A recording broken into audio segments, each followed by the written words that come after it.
Set Q&A. This is basically an extension of the podcast at this point.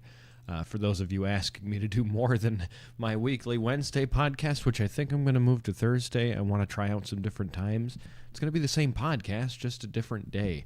When you want to have success on this journey, you got to mess around with the variables a little bit. You don't have to make huge changes. I'm not going to make a giant change to the podcast.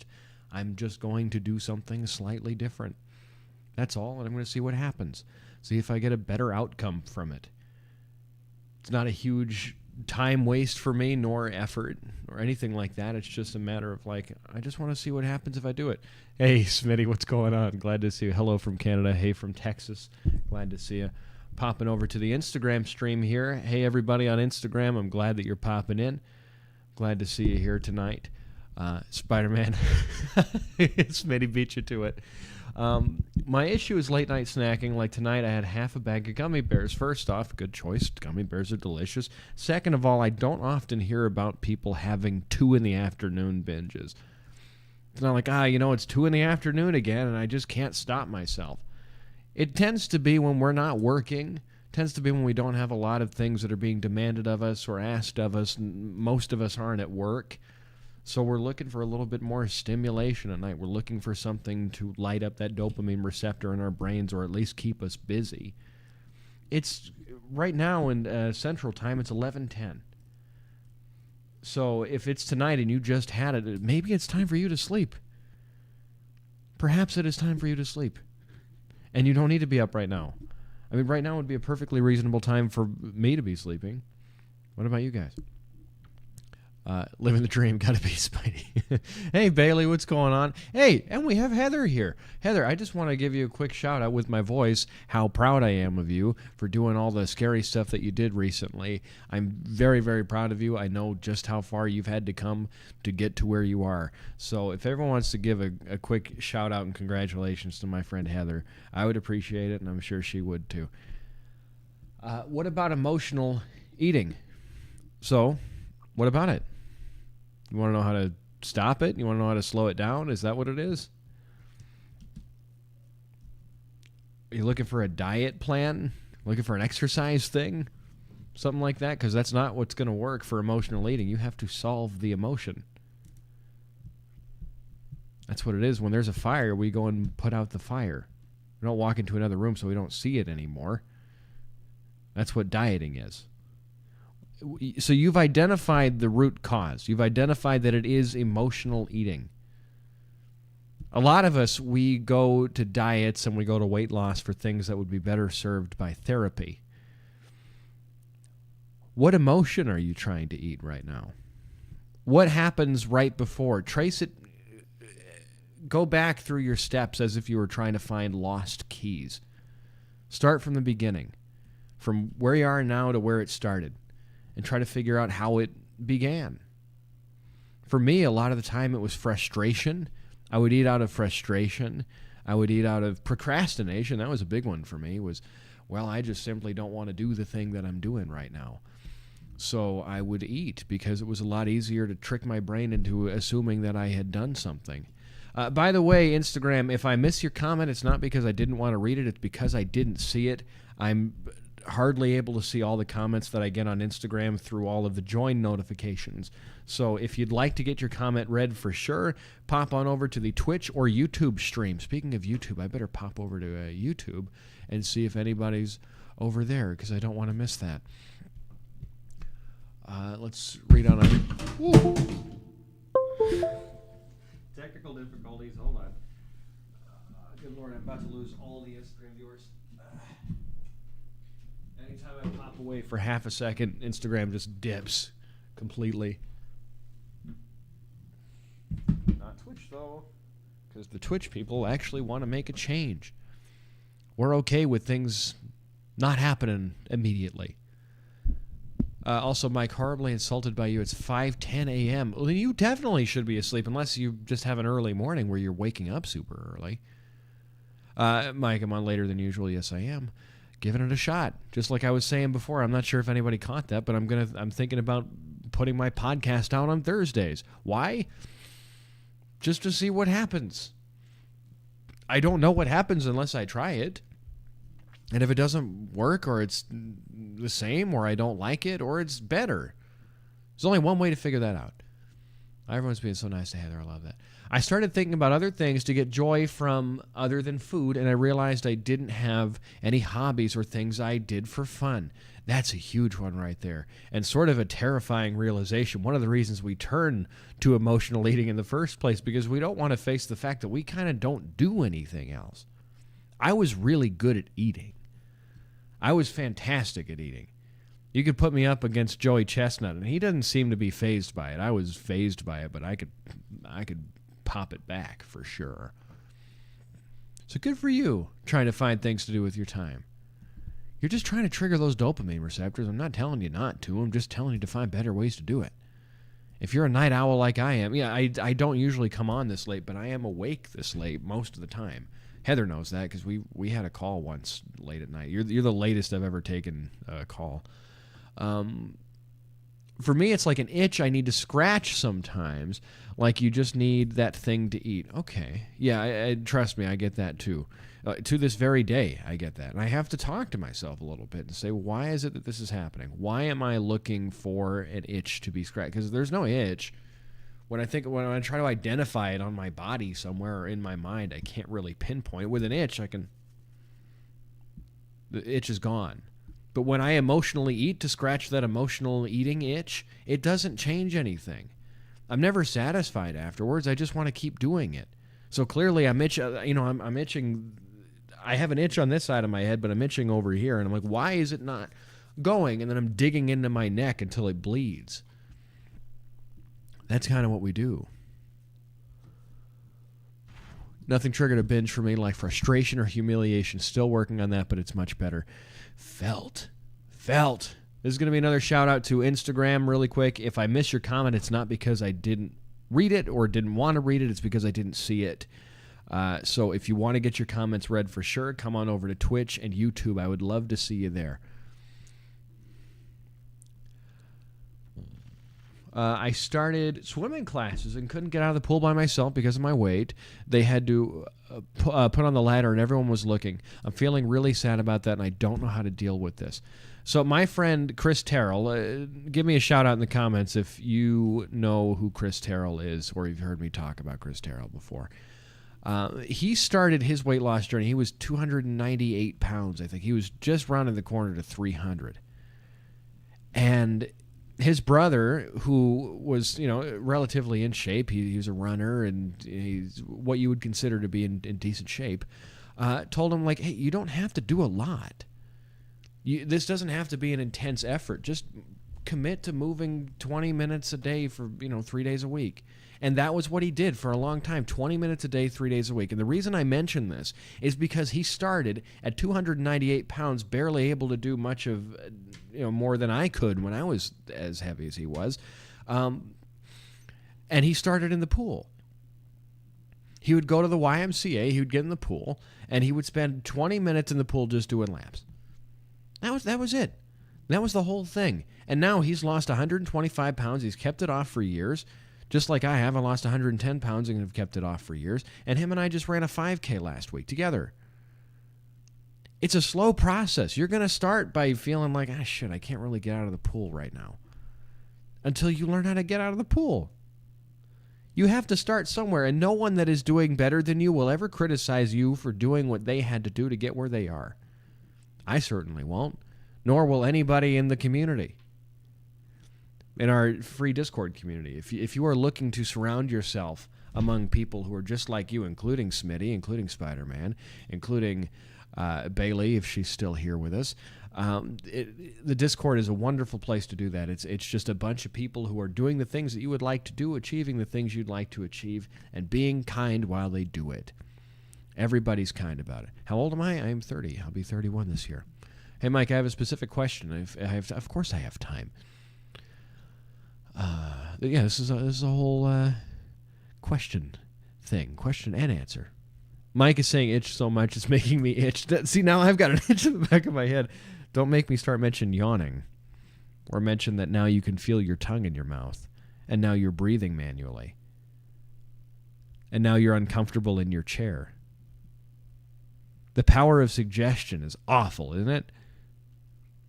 You can start, don't mention ticks, everyone will check their hair.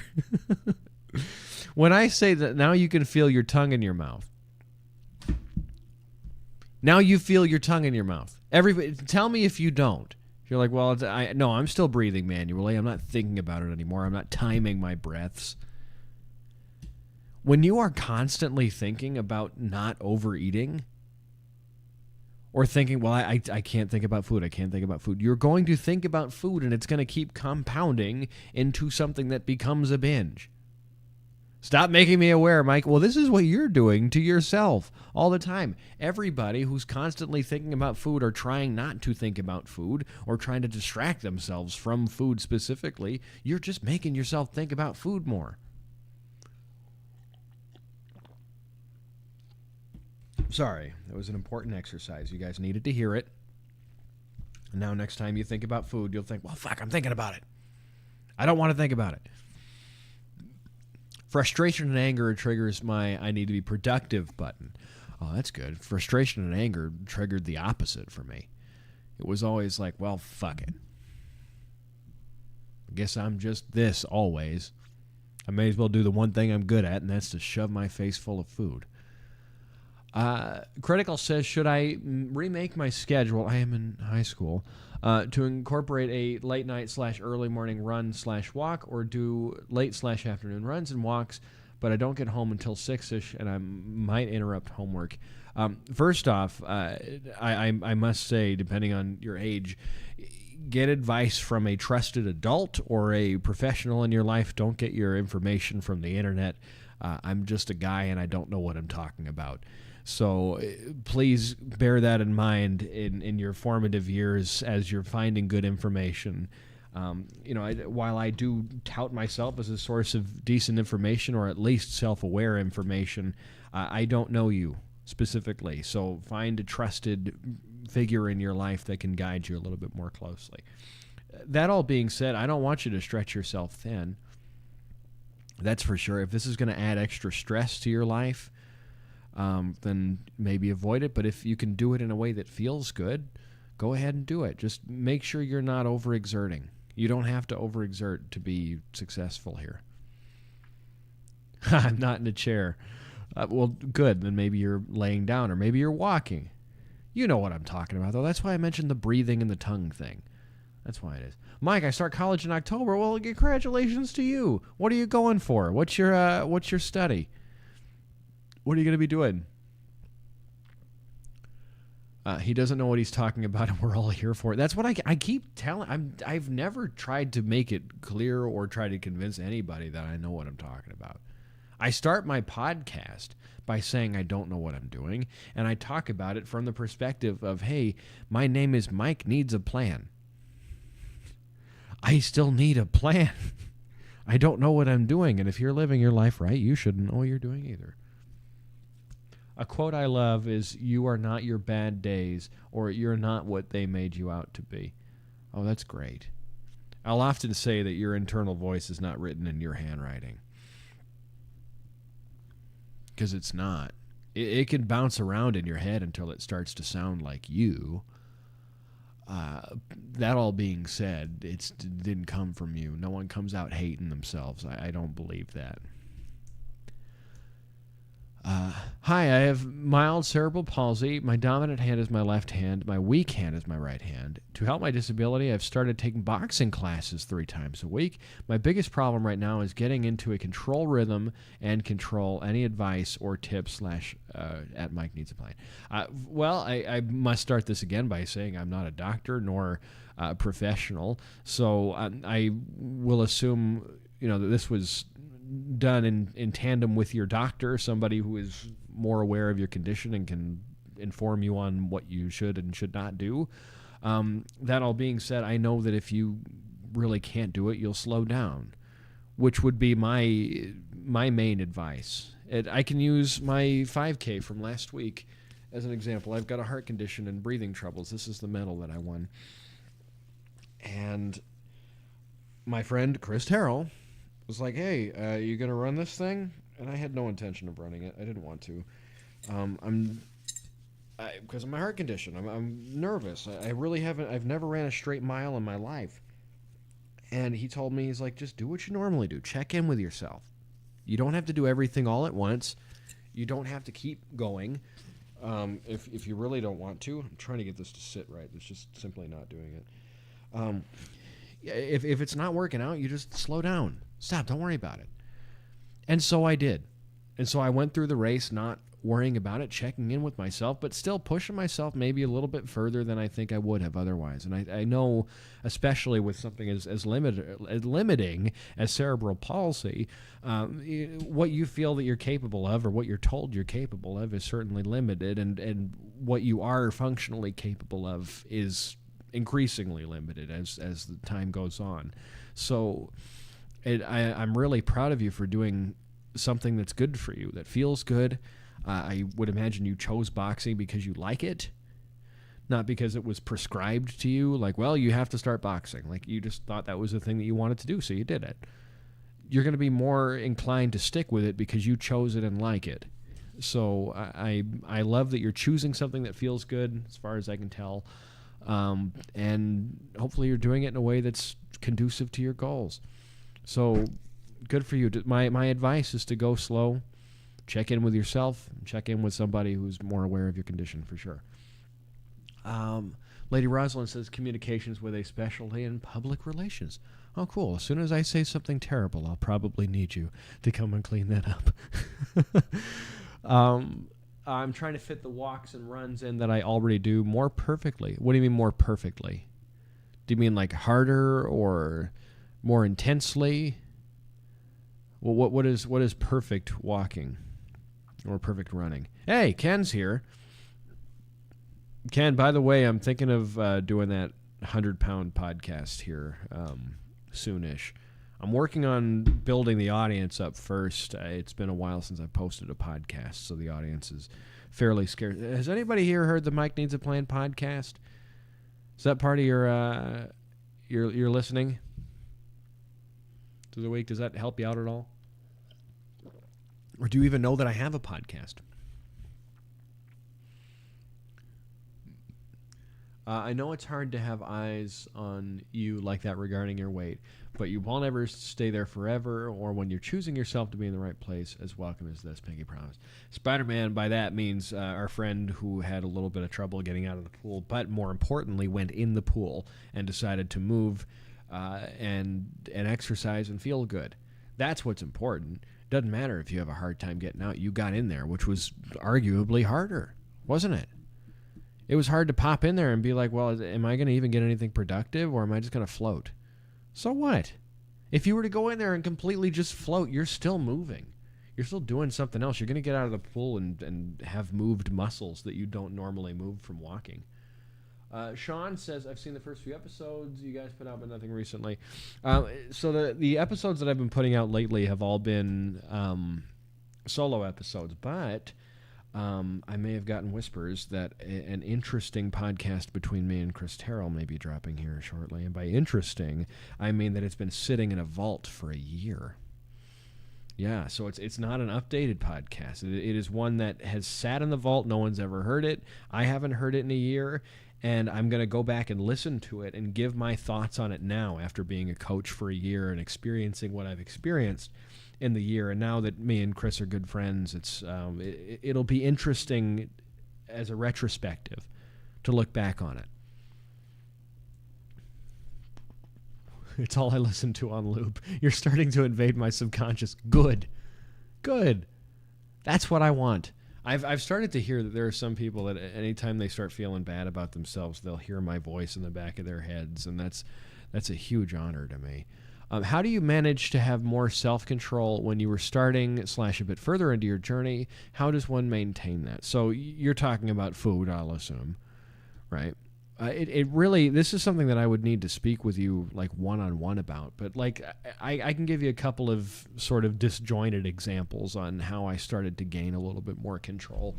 Many people here know that I had a pretty nasty McDonald's habit in the sense of I was just eating a lot. McDonald's is fine. I just had it last week because I wanted it. that all being said, I don't really have it that much anymore. Not because it's unhealthy, but because I just genuinely don't crave it anymore. I crave the other foods. But I used to be there 2 to 3 times a day. And I would get 2 McDoubles without pickles, a large fry, and a large Sprite. What did I get for the third time? I would go in for 6 sausage burritos in the morning.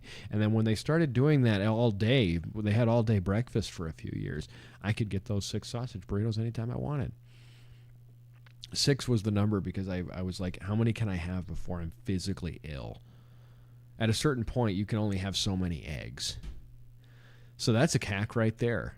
If you feel like you're eating too much, you probably need a little bit more protein.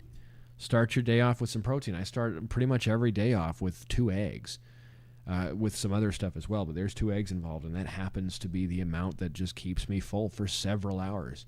Not really thinking about food anymore. Are you getting enough protein? Are you getting enough fiber? My Extreme Wellness wraps. They're 60 calories. They're the best low-calorie wraps out there, and they've got 12 grams of dietary fiber in them. That meal alone just keeps me full for a good while. But back to the McDonald's thing. Every time I tried to cut McDonald's out, it didn't work. And I'd end up back at McDonald's begging to be taken back. Please forgive me. I'm sorry, I didn't mean it. I don't know what I was thinking. Please take me back. I'll do anything. And of course, they would always take me back. So what I had to do, I couldn't cut my food out. I had to cut out the convenience. I had to make it less easy to have. So I decided if I want McDonald's, I can have it anytime I want. Anytime. If I want to have it, there's nothing stopping me from having it. But I can't go through the drive-thru anymore. I have to go inside to get it. I can go inside if I want to 10 times a day. 10 times a day I could go in if I really wanted to. I could double and triple the amount of times I'm going to McDonald's if I truly want to, but I have to get out of my car and go inside. I can't get it through the drive-thru. That's it. And now I have McDonald's exactly as much as I truly want it, which happens to not be that much. Your last post freaked me out. Every once in a while, I just need to see if I can stoke the algorithm, and I did. I lost 1,000 followers from it. The algorithm's pretty rough at the moment. Let's keep on keeping on. I'm ready whenever you are. Had a cool moment today. Ken had a cool moment, everybody. Facebook highlighted a post I made from 12 years ago where I said my goal for the coming year was to lose 100 pounds. I've been saying I lost the weight in the last year, but the truth is the journey started way earlier. 12 years. For those of you looking to speed run the journey right now, saying I got to get this off in a couple of months. I need to go on one of those 21 days to a flatter stomach programs. Ken started 12 years ago. I started almost 8 years ago. At this point, I think Smitty's been on for at least a decade or so. There's a lot of people who've been struggling for many, many, many years. It does not come off quickly. Nothing happens quickly. In fact, Ken, if you could get like a screenshot of that post, I would love to see that in the Discord if you're comfortable sharing that, because those kind of time capsule moments are few and far between for me. So seeing others, it really empowers me. It's almost like I'm filling in the gaps of the stuff that I don't get to have anymore. Because I didn't record myself. I didn't document myself. I don't crave the fish fillet ever. Yeah, no, Smitty, I don't either. That was, for those of you who are aware of Higher Up Wellness, Michael Smoke, and former Fat Guy Fitness, Tyler, and also Scotty. We were all going back and forth trying fish sandwiches. And it was okay. It was fine. I've never tried it before. It was basically the one thing on the menu I hadn't tried. It was rather okay. Oh, hey, hold on a second. Speaking of Scotty, Kylie's here. Mrs. I think what's your name on there? Miss Kate Fitness or something like that, which is really awesome. I love that. And you've got fantastic content behind the scenes too, and not just of Scotty, but of the stuff that you're doing. So I still have to make it to one of your personal live streams. I haven't made it to one quite yet. Hardly ever get to see Scotty's live streams anymore. But, boy, am I glad to see you. What a fantastic thing. Thank you for being here, Kylie. But, yeah, we were, speaking of the fish fillet, did you try it too? Or were you aware of it? Because the one I had on camera was the only one I've ever had. And it was wholly sufficient, is the best I can describe it. The Long John Silver sandwich, Tyler, former fat guy, said that was the best one that he'd had. So that says anything. Well, I think they specialize in fish, so I would hope that that's their best one. McDonald's is your toxic ex-girlfriend? God, I wish. Wish that was the only thing wrong. Oh, holy 2 McDoubles, no pickles, large fry, and a large Sprite. Please forgive me for straying away. Wonderful. Yeah, that's really what it was.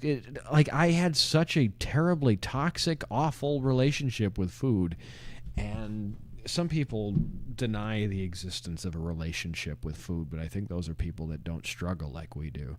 It is certainly a relationship, and it's not a terribly good one. But really, more realistically, it's not external, it's internal. We're just projecting externally.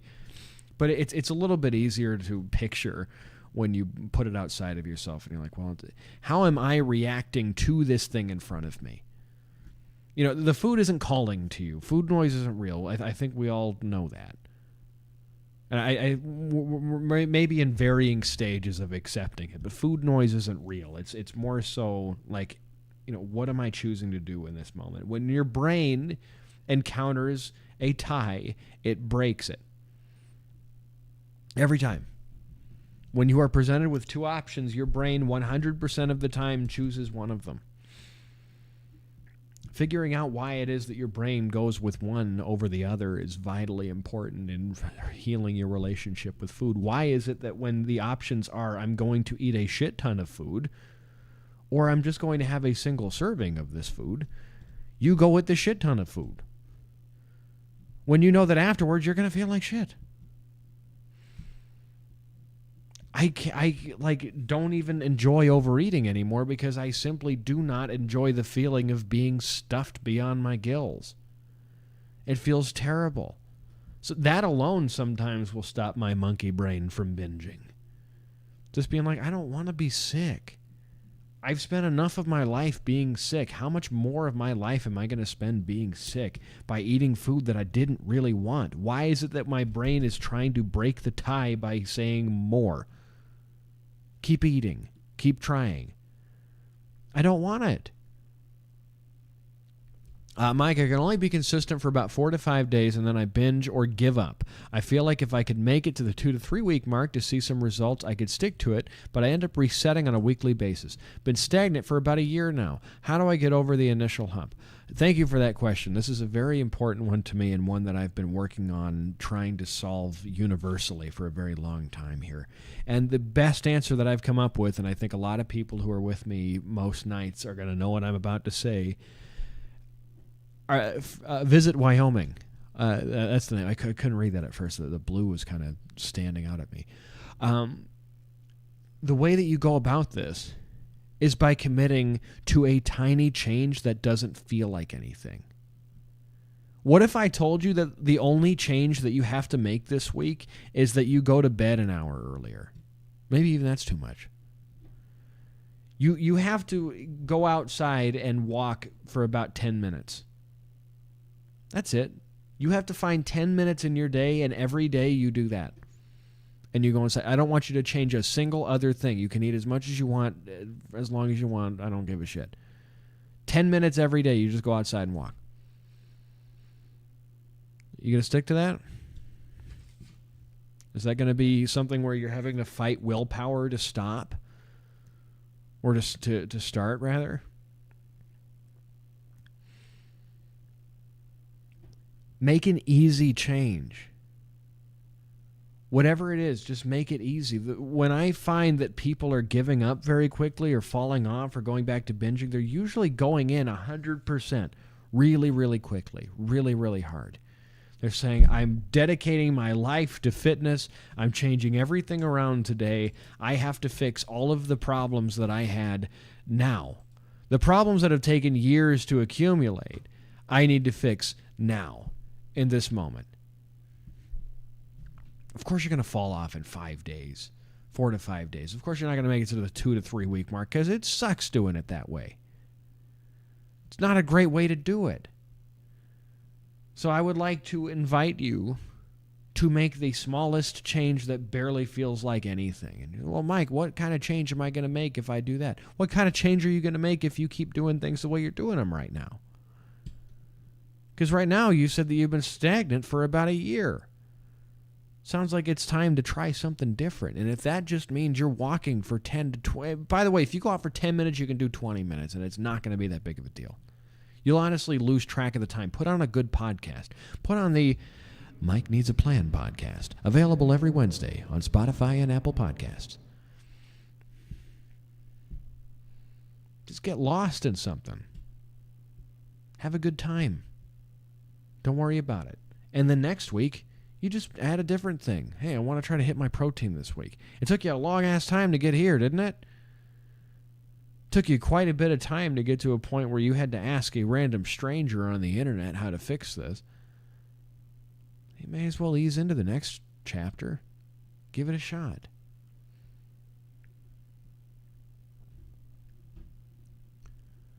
I put my schedule earlier if you can find a permanent spot for my cardio. I can't find a permanent spot for your cardio. You got to do that. That's you.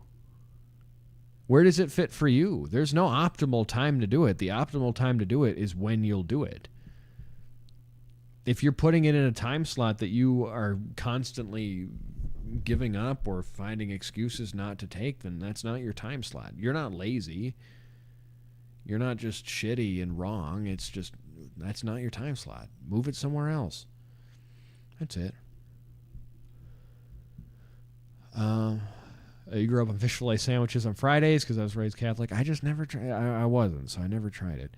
Only tried fish this year, and you'll be 21. I had fish when I was a kid, but I'm just not a big fan of it. King Edward, what's going on, fella? Just got the notification working on a British English presentation for my dialects class. Well, it's a good thing one of us is taking a dialects class because I just had a huge lisp when I tried to say that. Steven, hey, what's going on? From YouTube, put on a Fleetwood Mac song, They Go On Forever. That's what I do. Oh, for sure. For me, it's Rush, which also gets my blood pumping. So, because they're always playing something that's, moderately speedy, at least, and they can cram a lot of song into 130 beats per minute. So it's real good. If you're looking for some workout motivation, perhaps Rush could be your thing. Hello from the Netherlands. Hi, I do listen to your podcast. Looking forward to the next one. Well, the next one is going to be out tomorrow. So I'm very excited to bring that one out to you. It's going to be a little bit experimental. So I'm looking forward to putting that out. It might be out sometime tomorrow afternoon-ish. I think it's going to be a little bit on the later side when that one comes out because I've got some editing I have to do. But I'm very excited to share it with everybody. Ken, you were a smoker for 20 years. I spent 19 years, 11 months, and 29 days trying to quit before I was successful. Wow, what a way to put that. First off, congratulations. Smoking is an incredibly difficult habit to quit. I've never had to do it myself. Closest thing I've got to that point is the soda addiction that I had, where I was drinking 6 cans a night like an alcoholic. But there's something really poignant in what Ken just said. I'm going to read it again. I was a smoker for 20 years. I spent 19 years, 11 months, and 29 days trying to quit before I was successful. All it takes is the one day. That's it. I don't know what exactly the difference was for you. You can tell us maybe what the mindset shift was for you, but really the thing that can be extracted from the granular perspective is the fact that you just had to decide to do it and you did it. And I know it sucked. Whenever somebody quits cold turkey, even if you wean yourself off, it sucks for a long time. You get the withdrawal symptoms. You have the oral fixation that you constantly want to get to. And it's that itch you can't scratch anymore, so you start chewing on pens. Or you start overeating. That happens with people that are trying to quit smoking too. They'll turn to overeating because it's that oral fixation is way more powerful than I think we really anticipate when we try to quit something like that. But the difference for you was just, fuck it, I'm going to deal with the uncomfort. You are uncomfortable right now. Every one of you here, it has not come to me in the best of mind. You were uncomfortable in your situation, or you are uncomfortable in your situation. And changing that situation is uncomfortable. But which discomfort are you going to choose to have? You just have to shift your discomfort. It's one of my rules. I've got some non-negotiable rules for changing your life. It's a free thing I'm going to put out here soon. I'm going to teach a class on it, but I'm going to put out like the rules themselves. It's kind of commandments of like, you don't get to not do these things and succeed. And one of those is, let me read it verbatim here. It's still very new. It's fresh in my head. It's something I'm still working on.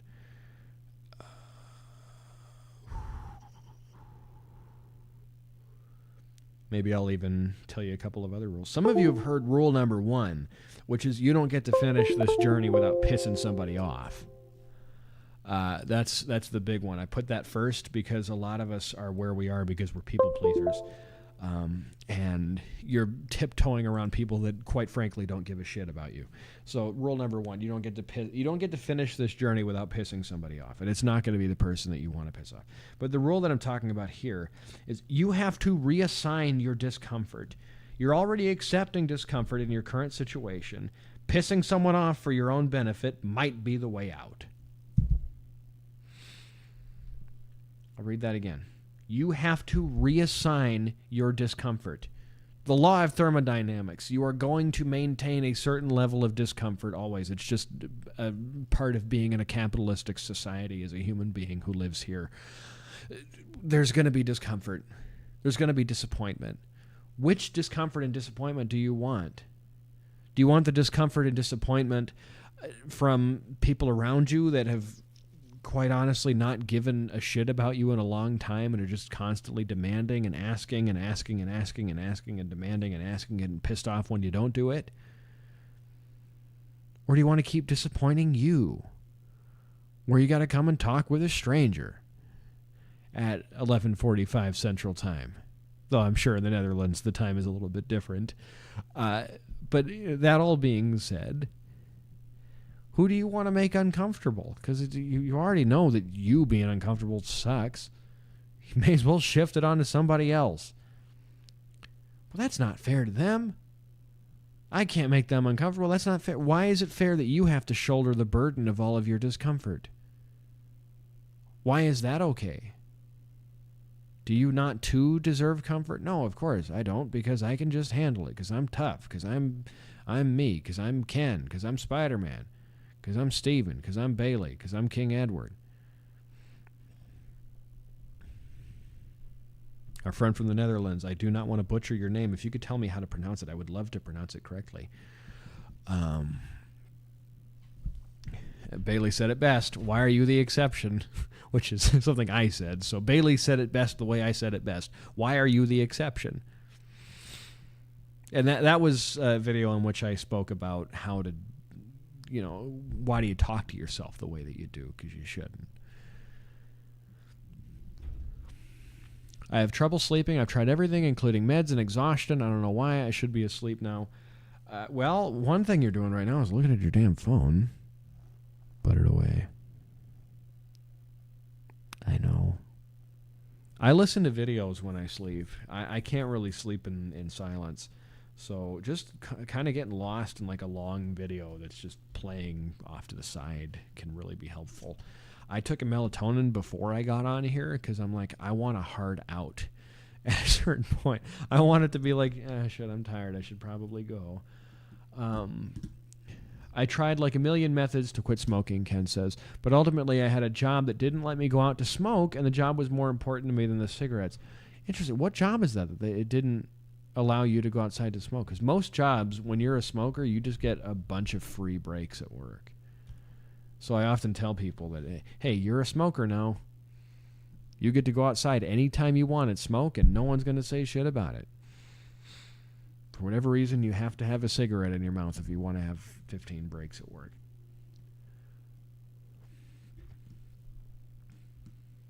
I like that rule, and I hate it at the same time. Oh, all the rules that I've got in this non-negotiables about changing your life, the success commandments. I'm still working on the name of it. They're all going to be rules that you will like, but you'll hate that you need. That's the goal here. This is going to be basically a follow-up to my kindness guide. I want to release more of those guides that I can put out because I had a lot of great responses for the kindness guide. That's still available. It always will be. I'm not going to take that away or anything. Once you have it, you'll always have it. And again, it's free. You can get that on mikesplan.com. Type in mikesplan.com in your URL bar of choice, and you will get your free How to Be Kind to Yourself guide sent directly to your inbox. It's pronounced like Miriam. Miriam. Tell me if that's correct.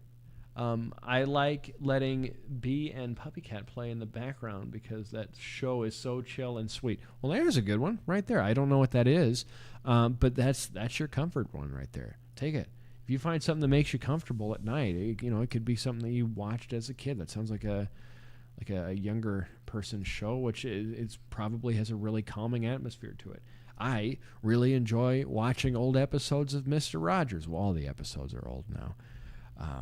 But I will still, to this day, I will put on episodes of Mr. Rogers' Neighborhood. And it often has nothing to do with what I'm feeling at the time. But it does level me out. Amelia Williamson, hey, what's going on? I'm glad to see you. Love you all. Looking forward to falling asleep, thinking about this great community. What a nice thing to say. Thank you so much. Wow, that means a lot. Lifted my weights today for a half hour and beat Super Mario on the Switch. LOL, Bailey win of Tuesday. Oh, okay, so Bailey just started something that now you're all going to have to pay for. Everybody, tell me something you're proud of. Doesn't have to be the biggest thing in the whole world. Just has to be a little bit of something. For me, I went to the gym today. Did I have the greatest workout that I've ever had? No, because I'm just kind of getting back into the groove. Loved your meetings. Oh, you're a guild member. Oh, my goodness. Well, you're going to love my podcast tomorrow because I'll be talking to Chris Terrell. So I actually spoke to him last year about this, and since then we've become really good friends, obviously, because I'm teaching classes in the guild. But yeah, my podcast tomorrow will feature him in a very special capacity. So if that's something you're interested in, both of us talking, I'd love to see you there. Thank you for being here with me. I appreciate that, Miriam. Let's see. So yeah, everybody's got to share something they're proud of. Mike, I'm going to be honest, the smoke break thing makes me realize that smokers don't deserve those breaks. Smoke in your own time instead of holding up the workload respectfully. Honestly, everybody should just get a whole bunch of breaks at work because capitalism is total bullshit. I don't give a shit. This is the first job I've ever been passionate about in my life, is what I'm doing right here, right now, doing with you. The only job that I've ever cared to give half a shit about. Everything else has just been means to an end.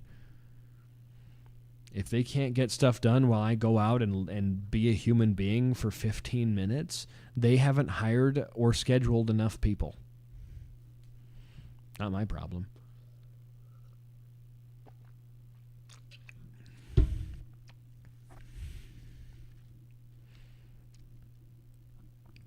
Please disagree. I encourage it.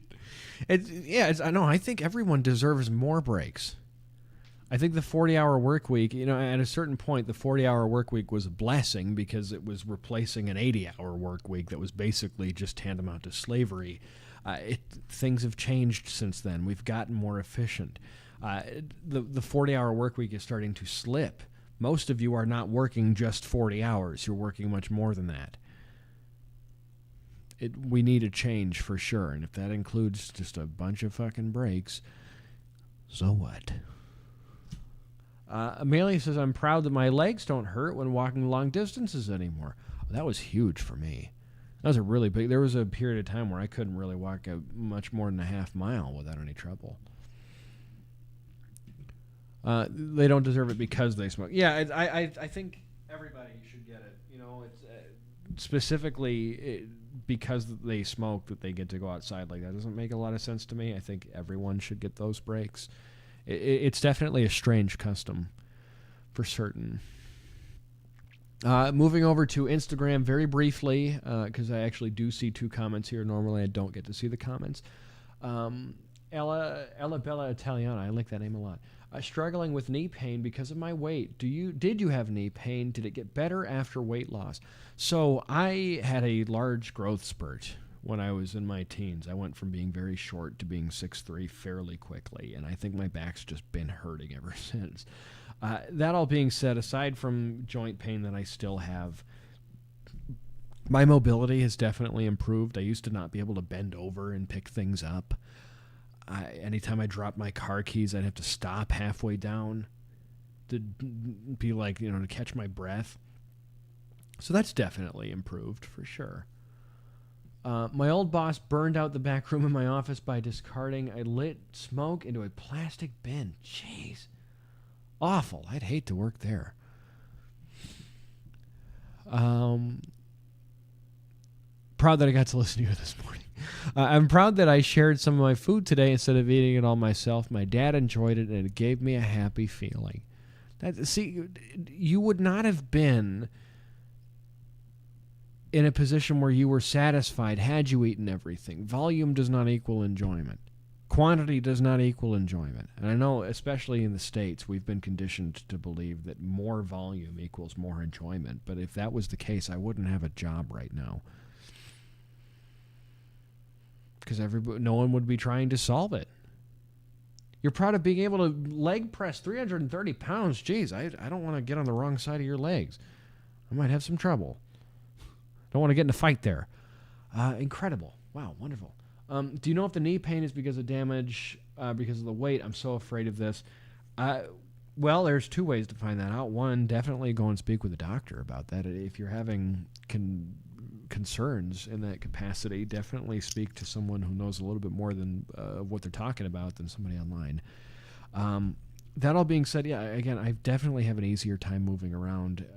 So I think had I been bigger for longer, maybe there would have been more problems compounding, but I'm okay now. Everything's relatively, I'm 30, so I'm not spry and young, but I'm in the best shape I've ever been in.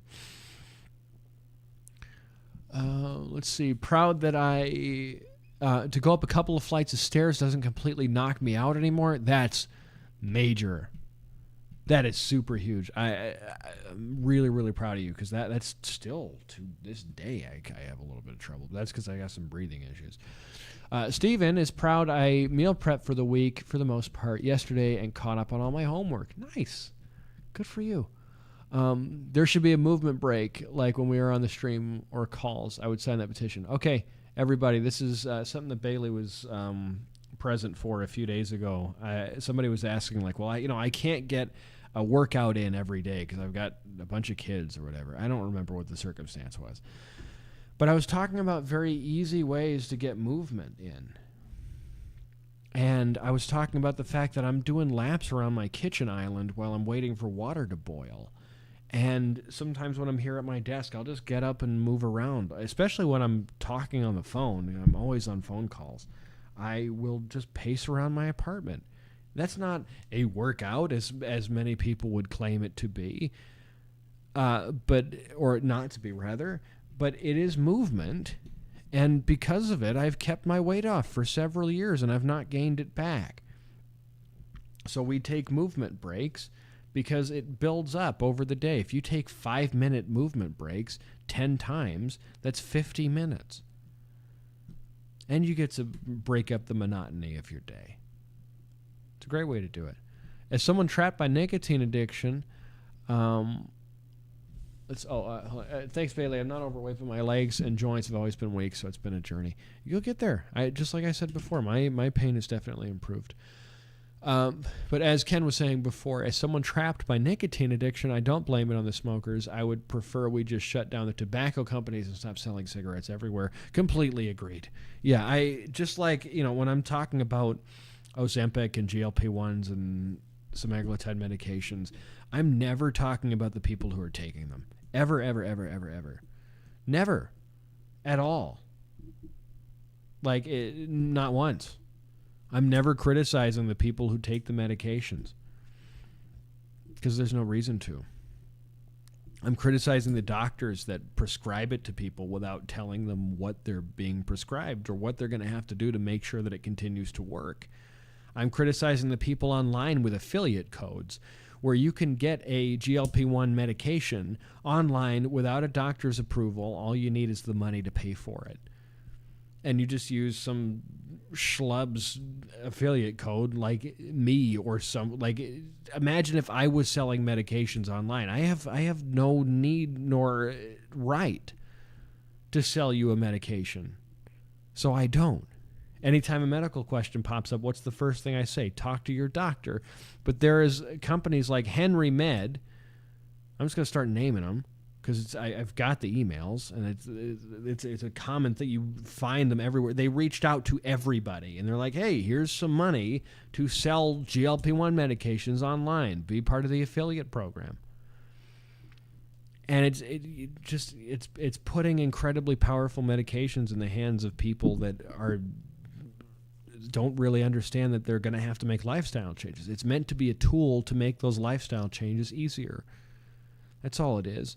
I'm never criticizing the people that are stuck on these things or think that it's something that, you know, that they have to deal with.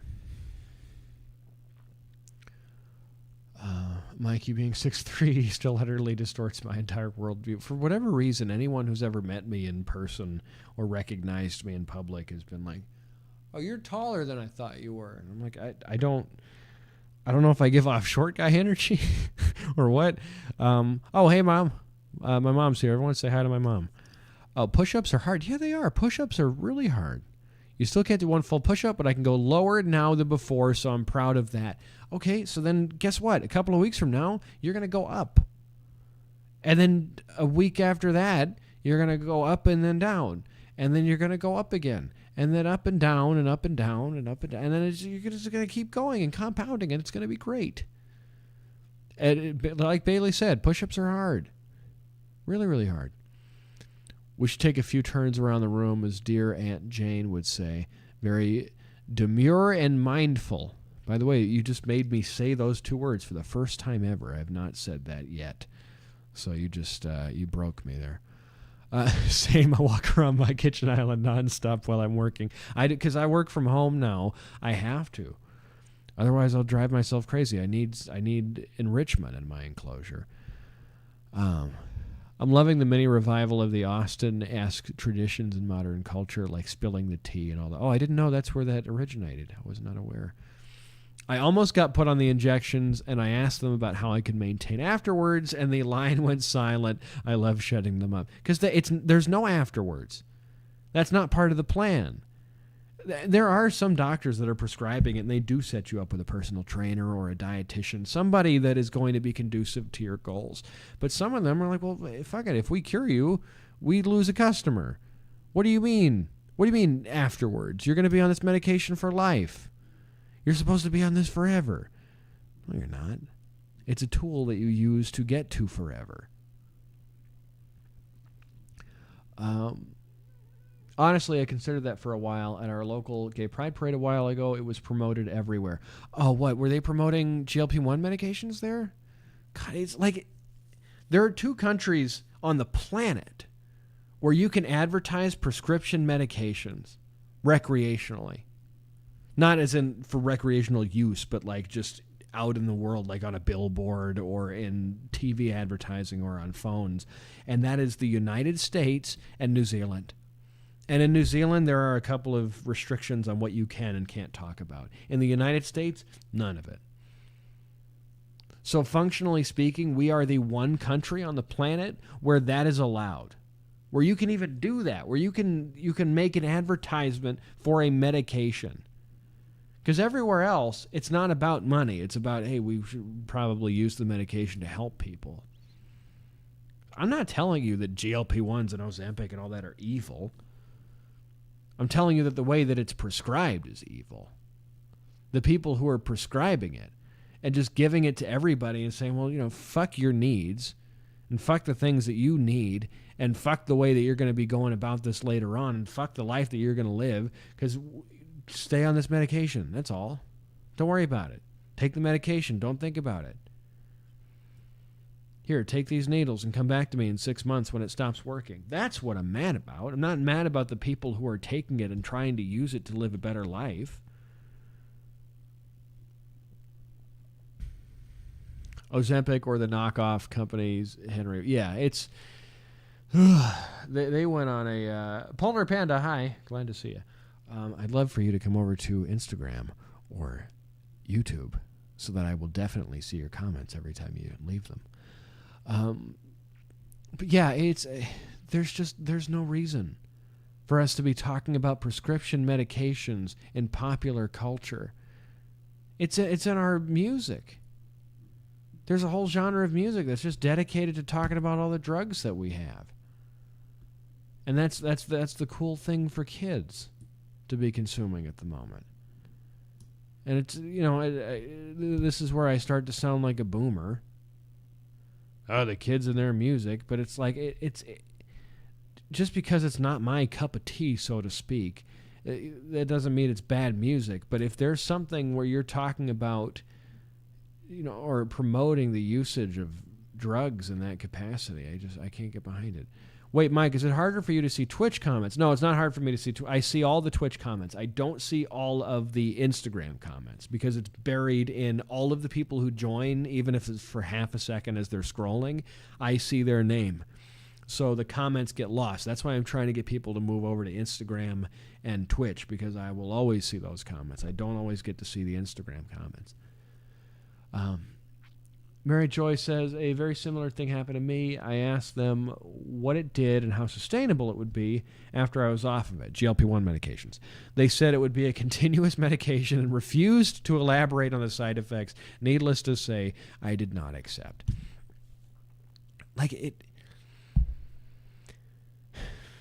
Just talk about the side effects. There are people that, back in the day, if they had told me, hey, this medication is going to help you, here are the side effects, I still would have taken it. I would have dealt with it. I would have been like, oh, cool, I don't have to be fat anymore. Okay, cool. What else do I have to do? No, just take the medication. I'd be like, fuck it, whatever. Inject it into me. It's before I understood anything and kind of just hated myself. But maybe I would have had the foresight to ask about, hey, is there something else I have to do? I don't think I believe in a miracle medication. And sure enough, we're looking at the statistics, and the people that end up getting off of this medication tend to gain the weight back if they have not made lifestyle changes behind it. It is not a miracle medication. I used to say before the GLP-1 craze came along, because I've been around long enough now that I preceded a craze. Polar Panda made it. Hey, glad to see you over here on YouTube, where the stream quality is better and where I'm able to see all of your comments all the time. Glad that you're here. Thanks for making it. But yeah, it's I used to say if there was something that worked for weight loss, we would all be on it and nobody would be fat anymore. Now they're literally trying to put everyone on it. Unfortunately, we're still dealing with our weight, and we're always going to. I agree, Mike, so predatory to a community that is so prone to eating disorders. I used to eat I just taught a class today about people-pleasing and weight loss. Really proud of the work that I did there. I got to see if I can share that somewhere. But at one point I was talking about the fact that I remember eating when I was eating to the point that I was like, is my stomach going to burst? And what happens if it does? What happens if I get to the point where my stomach just bursts open? So I was Googling, what is the survival rate for a ruptured stomach as I was eating more? Don't tell me that a medical appetite suppressant would have stopped that. Hunger was not a factor for me. I was never eating as a response to hunger. I was never eating as a response to, I feel like I could really use some food right now. It was always pain. It was always suffering. I was always sick to my damn stomach, stuffing myself sick every night to the point that I was worried that I was going to kill myself by eating too much. By the way, this survival statistics, if you get it fixed right away is 50 to 70% of people survive. And I figured, okay, that's above board. I can keep eating. Hunger was not a factor for me. Hunger was not a fucking factor at all. I would have eaten straight through Ozempic. Wegovy. Ozempic is used for diabetics. Wegovy is exactly the same thing down to the molecule. It's just a different name that they can sell to people who are trying to lose weight. Terzepam, everything. GLP-1 medications, anything you threw at or injected into me, I would have eaten straight through it.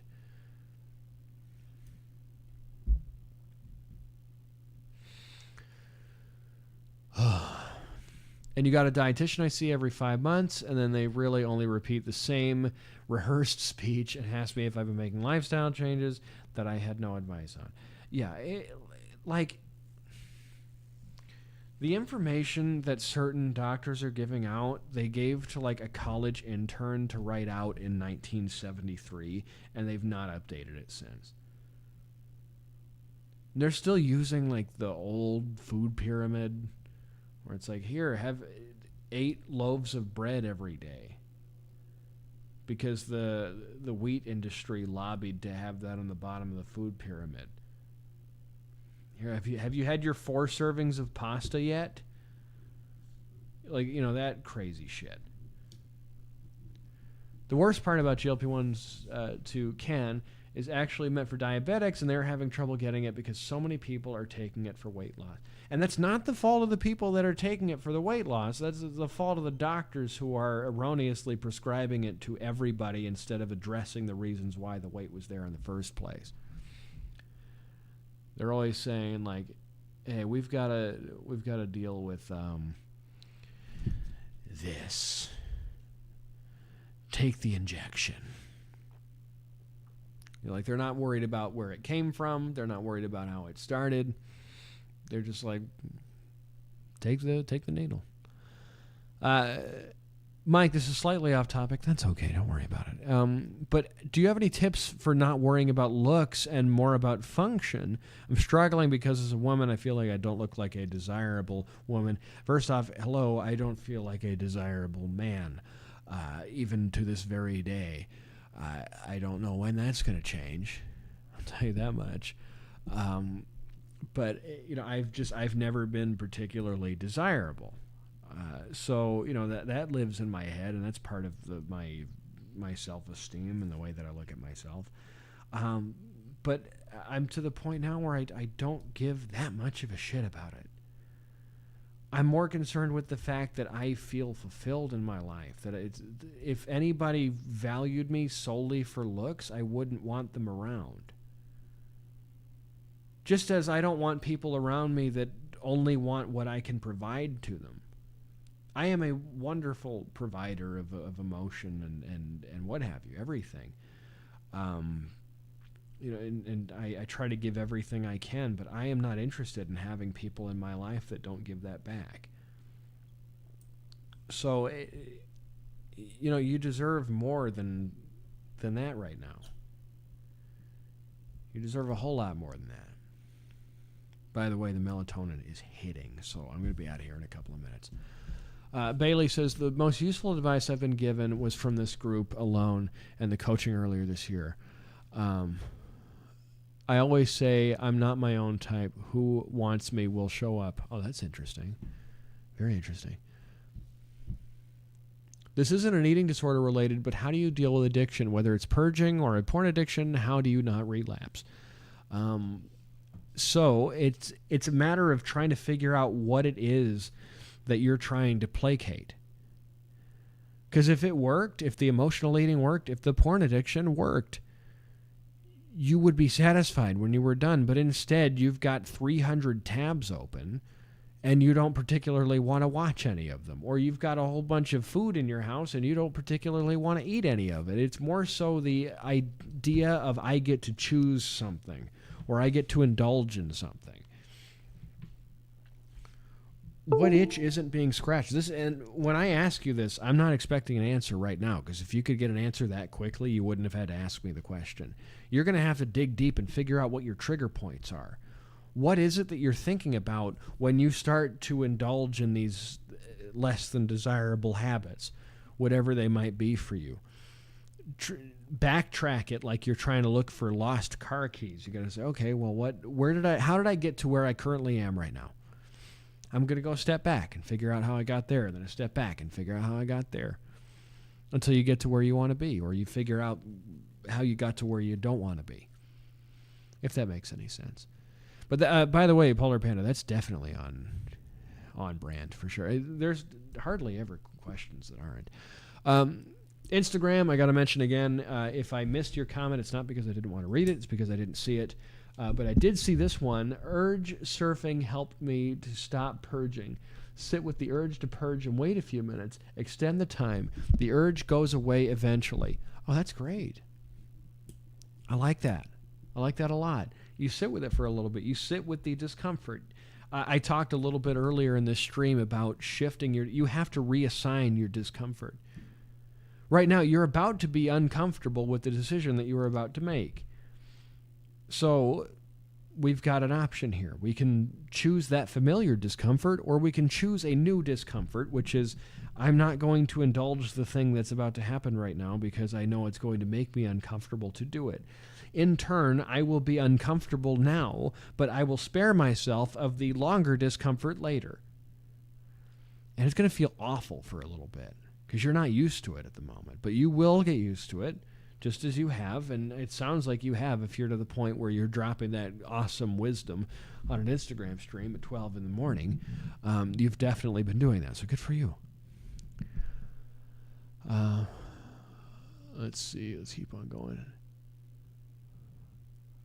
I just want to say, as another woman, this is not me. This is me reading a comment.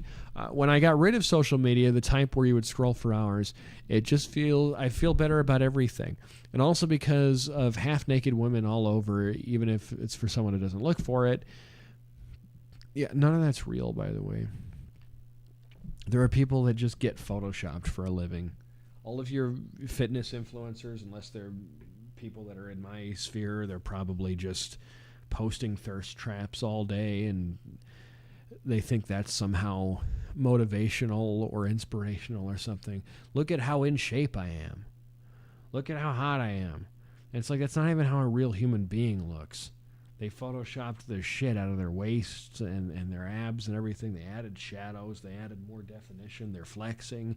They're in perfect lighting. They took a lot of photos during their cut, so they're at the very bottom of their leanness. And they're just sharing those throughout the year. That might not even be a picture they took today. Might be a picture they took back in April. You know?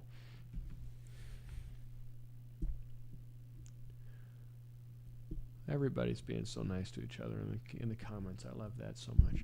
I had to unfollow all kinds of people on gay Instagram specifically, knowing I didn't compare to the perfect guys on Instagram, wrecked my self-esteem, but I'm in therapy and doing my best to heal. Well, everything I just said about the other ones, the fitness influencers, I kind of just made that gender neutral. It's everybody. It's men, it's women, it's everybody in between and on either side. You know, everybody's photoshopping themselves. Hell, when I post a fucking picture shirtless, I'm not editing anything. There's nothing edited, but I am choosing the angle. I'm taking in the proper light. I'm like, well, my abs have a little bit more definition when I face away from the light because there's shadows there, so I'm going to be at this angle. And then, back up and fluff my chest out, and the way that it changes is... All right, everybody. Here we go. So, there we go. Look at that. Wow. Got all this definition right here. I don't know how much you can see. Pretty cool. I mean, I just had dinner, so it's not all that great. Also, that's me too. Actually, that's me most of the time. But when I want to flex for Instagram, yeah, there we go. Oh, Mike's looking real good. Wow, how do you do that? How do you get abs? You just don't breathe. You stop breathing. That's it. Let me go on the side here. Now, I could suck that in. That's all. It's not real. Abs are a party trick.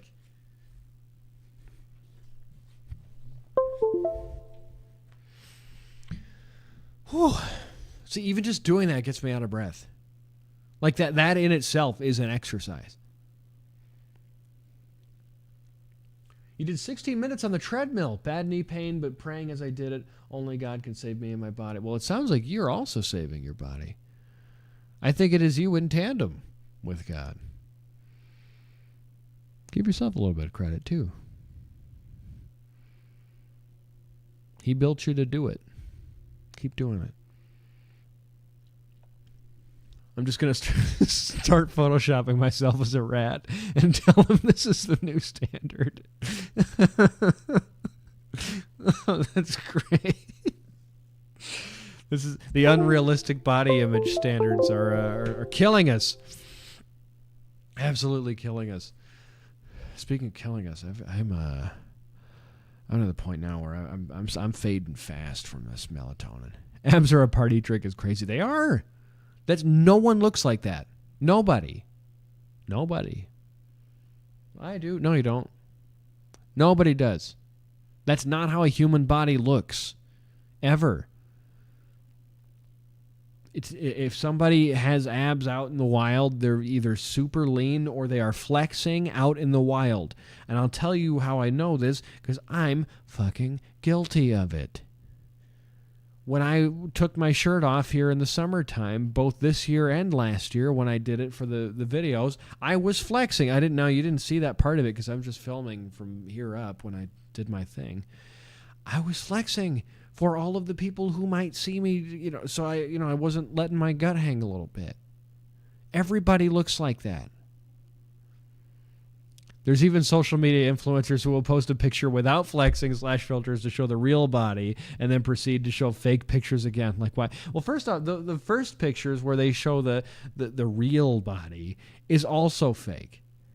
They know they still look good. Or they know that it's like that's not their worst angle. Otherwise, they wouldn't post it. And then they always have to justify it with, well, this is what I really look like. This is what I can actually do with my body. Look at it. It's always accompanied by the fitter, stronger version of them. It can never just be like, here's me, not all that posed. Or it's got to always be accompanied by an inspirational message.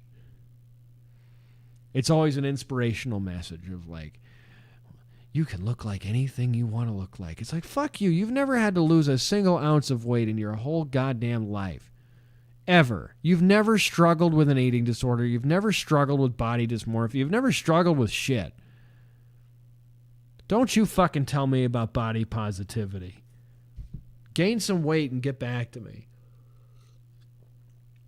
I don't listen to anybody about body positivity or weight or anything who hasn't had to deal with it. Because they've got nothing interesting, important, or informative to tell me. Now, I'm going to listen to dietitians and nutritionists, or not nutritionists, but dietitians and nutritional scientists and doctors and such about nutrition and exercise and all those things. But I am not going to listen to them about weight loss. It doesn't matter to me. They don't know me. They don't know my experience. They don't know how to help me. In fact, they don't want to help me. But I will take their advice on how to nourish a human body. That's for sure. That's important to me. But when I want to talk about the fact that I feel like shit when I look in the mirror, I'm not going to go to a doctor about it. I'm not going to go to a therapist who has only understood me in a book. I'm going to talk to some other, formerly fat guy like my friend Chris Terrell, who was the first guy who ever made sense to me when I found him years ago. I'm like, oh, here's a guy who looked like me when he was bigger and now looks the way that I do. I had lost all the weight once I started being kind to myself. And I wish that I'd started earlier because it would have made the journey a lot shorter. But it was like, okay, this guy talks the way that I think, and this makes a lot of sense to me. And that was the catalyst that allowed me to work on my health. It wouldn't happen, I don't think, a moment sooner than somebody who understood what I was going through telling me, hey, it's okay to not feel great all the time. It's okay to be vulnerable.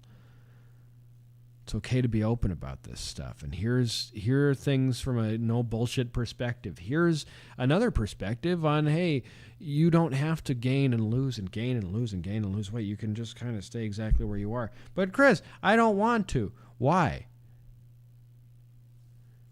Well, it's because you don't like the weight that you're at, do you?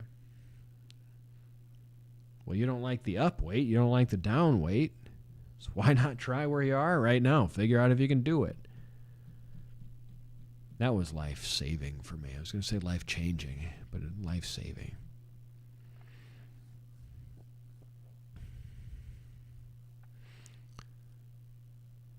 The only person I've decided to listen to that has not struggled with weight is Dr. Mike Israetel.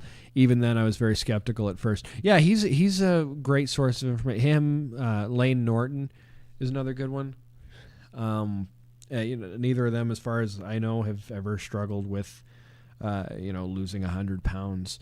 But they're very science and evidence based, and they're also like, especially Mike Israetel. He's very open about like struggles, especially when it comes to steroids. He does not glamorize that in any capacity. He's like, this is the worst thing I've ever done to myself. It's terrible. I feel like shit every single day. No one is that open. Nobody. And there's a lot of people on the internet who claim to be natural who are very not that. Ever. Like, if somebody looks too big to be true, they are. And when they talk constantly about the fact that they're natural, they're not. There are some very famously natural bodybuilders on Instagram, I don't want to say any names, that are very much on steroids right now.